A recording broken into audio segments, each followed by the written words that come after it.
ई coaching संस्थान से हम बहुते कुछ सिखलहुँ। महज 1 साल से हम एतऽ छियै।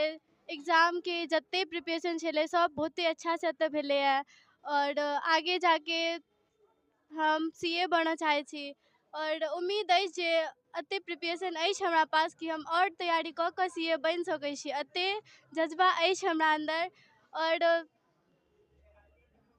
हो गया। ठीक, धन्यवाद धन्यवाद। अहाँके की नाम?